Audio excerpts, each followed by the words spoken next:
शिव भक्त बाणासुर। असुर वंश में प्रहलाद जी ऐसे कुल दीपक हुए कि उनके प्रभाव से उनका सारा वंश ही भक्त हो गया। प्रहलाद जी स्वयं परम भगवत विष्णु भक्त थे। पुण्यवान परम भागवतों की जहाँ गणना होती है वहाँ प्रहलाद जी का सर्वप्रथम नाम लिया जाता है। इनके पुत्र विरोचन थे। विरोचन के पुत्र बलि दान शिरोमणि और इतने सत्यवादी हुए कि साक्षात विष्णु भगवान को उनके यज्ञ में आना पड़ा और छद्म वेश से उन्हें बांधकर अंत में स्वयं बलि के प्रेम पाश में बन जाना पड़ा और तब से अब तक उनके दरवाजे पर द्वारपाल बनकर आप विराजमान हैं। बलि के 100 पुत्र हुए, उनमें बाणासुर सबसे ज्येष्ठ थे।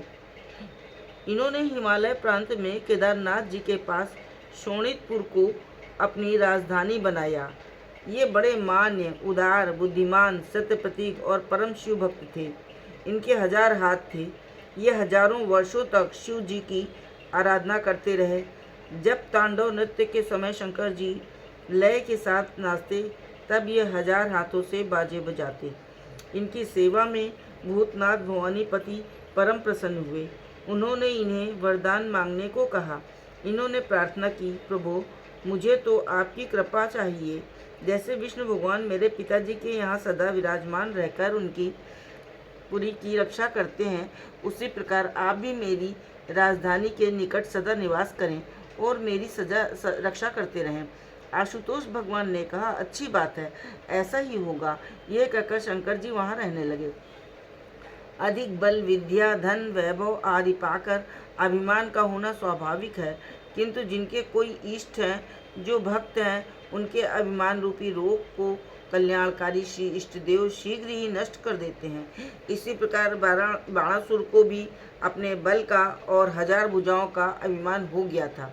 वह पृथ्वी पर लड़ाई के लिए अपने समान बल वाले को खोजता रहा। दिग्गज उसके बल को देखकर भाग गए। देवता डर गए और इंद्र ने हार मान ली। तीनों लोकों में बाणासुर को कोई भी परास्त नहीं कर सका। इससे उसका अभिमान और बढ़ गया। उसने शिव जी के पास जाकर उनके चरणों पर प्रणाम करके कहा, भगवान ये सहस्त्र बाहु मेरे लिए भार रूप ही हैं। इनसे युद्ध करने के लिए कोई बलि मुझे मिलता ही नहीं। क्या करूं, कैसे इनकी खुजली मिटाऊं? सर्व अंतर्यामी शिव उसकी दर्द भरी वाणी का अभिप्राय समझ गए। वे तो दर्पहारी हैं ही। उन्होंने बाणासुर को एक झंडी दी और कहा, जिस दिन ये झंडी स्वतः ही गिर पड़ेगी उसी दिन समझना कि मुझसे अधिक बलि तुमसे लड़ने आएगा और तेरे दर्प को चूर्ण करेगा। झंडी लेकर बाणासुर प्रसन्नता के साथ घर लौट गया। कालांतर में भगवान वासुदेव ने आकर उसके मद को चूर्ण किया और उसकी 1000 भुजाओं से केवल 4 को छोड़कर सभी को काट डाला। तब से बाणासुर भगवान शंकर का प्रधान पार्षद बन गया और उनकी कृपा से अजर अमर हो गया। स्कंद पुराण में ये कथा आई है कि बाणासुर ने 10,000 वर्षों तक कठोर तप किया था। एक बार इसके तप से ब्रह्मा जी प्रसन्न हुए और उन्होंने वर स्वरूप इसे 3 नगर दिए। उनमें से एक सोने का, दूसरा चांदी का और तीसरा लोहे का था। वे सब नगर एक ही में मिले से मालूम होते थे, इसलिए उनका नाम त्रिपुर पड़ गया। वे आकाश में उड़ा करते और बाणासुर की इच्छा पर चलते थे। उनका भेदन करना असंभव था। वे कभी दिखाई देते और कभी लुप्त हो जाया करते थे।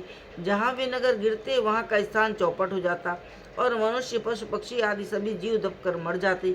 बाणासुर जिस किसी सुंदर स्त्री, उत्तम रत्न आदि वस्तुओं को देखता हठात हरण कर लेता। उसका विरोध करने का साहस किसी में न था। एक बार देवताओं को स्वर्ग से भगाकर उसने वहां अपना साम्राज्य स्थापित किया। सारा संसार उसके अत्याचारों से पीड़ित था। देवता लोग उसे ना तो अस्त्रों से मार सकते थे न शस्त्रों से ही, क्योंकि उसकी शक्ति अपरिमित थी। एक बार जब देवता मिलकर भगवान शंकर के पास गए और विनयपूर्वक स्तुति करने लगे, भगवान शंकर ने उनके आने का कारण पूछा। तब उन्होंने बाणासुर द्वारा दिए गए दुख का समाचार सुनाकर कहा, हे महाराज, आपके अतिरिक्त हम लोगों की रक्षा करने वाला दूसरा कोई नहीं है। भगवान कोई ऐसा उपाय कीजिए जिससे सभी देवता और तपोवन ऋषि सुख से जीवन बिता सकें। भगवान शिव ने देवताओं को आश्वस्त कर अपने अपने स्थान पर भेज दिया और देवर्षि नारद का स्मरण किया। स्मरण करते ही नारद जी वहां आ पहुँचे। भगवान महादेव ने उनसे कहा, मुने, त्रिपुर की स्त्रियां साध्वी और तेजस्विनी हैं। उनके तेज से त्रिपुर का भेदन करना असंभव है। जब तक उनके उस शुद्ध भाव में परिवर्तन न होगा तब तक विजय प्राप्त करना कठिन है। इसलिए आप वहां जाइए और उनके पातिव्रत भाव में परिवर्तन कीजिए। देवर्षि नारद भगवान को प्रणाम कर त्रिपुर की ओर चल दिए। वहां जाकर उन्होंने उन स्त्रियों को अनेक प्रकार के व्रत तथा पूजन के विधान बताए, जिससे पति को छोड़कर दूसरे दूसरे देवताओं की उपासना करने से उनके सतीत्व में बहुत कुछ कमी हो गई। जब नारद जी वहां से चलने लगे तब अपनी सौंदर्य तथा तेज से उनका मन हर ले गए। उनके जाते ही उन स्त्रियों की कांति नष्ट हो गई, वे एकदम प्रभावहीन हो गई। अब क्या था, त्रिपुर का भी महत्व जाता रहा। देवर्षि नारद के मुख से सब वृत्तांत सुनकर भगवान रुद्र ने त्रिपुर के दाह का निश्चय कर अपने धनुष की टंकार की, जिससे तीनों लोग हिल गए। क्रोध से उनकी आंखें लाल हो गईं। उन्होंने एक शक्तिशाली बाण छोड़ा। अमोघ बाण के प्रभाव से त्रिपुर में आग लग गई और वहां के बड़े बड़े पर्वत, वृक्ष, ग्रह आदि जलकर पृथ्वी पर गिरने लगे। सुंदर उद्यान जलकर भस्म हो गए। सब जगह हाहाकार मच गई। वहां की स्त्रियां और पुरुष चिल्लाने लगे। प्रचंड अग्नि से बाणासुर का भवन भी जलने लगा। उस समय उसे अपने किए हुए पातकों पर पश्चाताप हुआ। वो रो रो कर कहने लगा, हाँ, मुझ पापी ने तीनों लोगों का सत्यानाश कर डाला। मैंने असंख्य गायों और ब्राह्मणों की हत्या की, मठों और मंदिरों को तोड़ फोड़ कर मिट्टी में मिला दिया, ऋषियों के आश्रम उजाड़ डाले। इन सब महापातकों का फल मेरे सिवाय और कौन भोगेगा। इस समय माता पिता, बंधु बांधव, पुत्र, कलत्र कोई भी सहायक नहीं दिखता। भक्तजनों के कष्ट हरण करने वाले श्री शंकर भगवान ही अब हमारी रक्षा कर सकते हैं, दूसरा नहीं। अतः उन्हीं की शरण में जाना चाहिए। ऐसा विचार कर बाणासुर ने अपने सिर पर शिवलिंग धारण कर लिया और अपने घर से बाहर निकलकर गदगद वाणी से भगवान महेश्वर की इस प्रकार दिव्य स्तुति करने लगा। हे दयानिधि, यदि आप हमें अपने कोपानल में जलाना चाहते हैं तो जलाइए, किंतु इस शिवलिंग की अवश्य रक्षा कीजिए। हे भगवान, इस लिंग की मैंने बड़ी आराधना और पूजा की है, ये मुझे प्राणों से भी अधिक प्रिय है।